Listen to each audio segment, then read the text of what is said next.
پیسے دیے جا رہے ہیں کھلے عام، یہ ایک بڑی قابل مذمت کام ہے۔ آج وکلا جو ہے لاہور ہائی کورٹ بار ایسوسی ایشن کے، جو پاکستان کے سب سے بڑی بار ایسوسی ایشن ہے، انہوں نے یہ فیصلہ بھی دینا ہے کہ کیا وہ اس ٹاؤٹی کے حق میں ہے یا خلاف ہے، اور انشاءاللہ آج کا الیکشن جو ہے وہ بڑا اہم ہوگا۔ میں اب جیل برو تحریک پہ آنا چاہتا ہوں۔ اس وقت 200 سے زیادہ کارکن تحریک انصاف کے پاکستان کی مختلف جیلوں میں قید ہیں۔ ان تمام لوگوں نے رہائی کی آفرز مسترد کی ہیں، ہماری لیڈرشپ نے رہائی کی آفرز مسترد کی ہیں، اور وہ پاکستان کے عوام کے سیاسی، سماجی اور معاشی حقوق کے لیے انہوں نے ہتھکڑیوں کو چوما ہے۔ اس سے بڑی مہم، اس سے بڑی عدم تشدد کی مہم پاکستان کی تاریخ میں نہیں ہوئی، اور یہ تحریک انشاءاللہ بل گیر ہوگی۔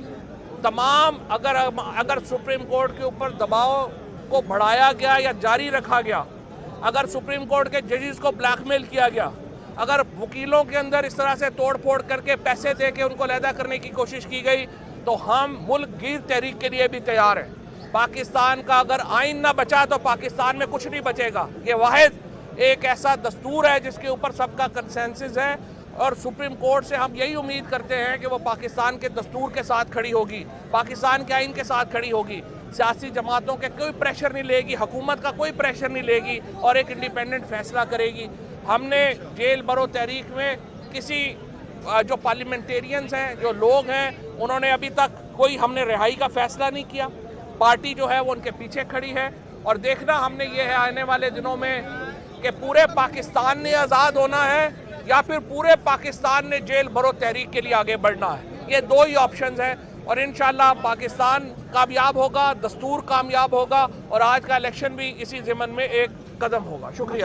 صاحب آپ یہ کہہ رہے ہیں کہ رہائی کا فیصلہ نہیں کیا گیا، جبکہ اس کے برعکس لاہور ہائی کورٹ میں پٹیشن بھی دائر ہے، اور پٹیشن میں یہ پرے کی گئی ہے کہ اسد عمر صاحب کو رہا کیا جائے۔ کسی نہ اسد عمر صاحب نے، نہ شاہ محمود قریشی نے، نہ کسی نے جو ہے وہ یہ نہیں کہا کہ انہیں جو ہے وہ کیا جائے۔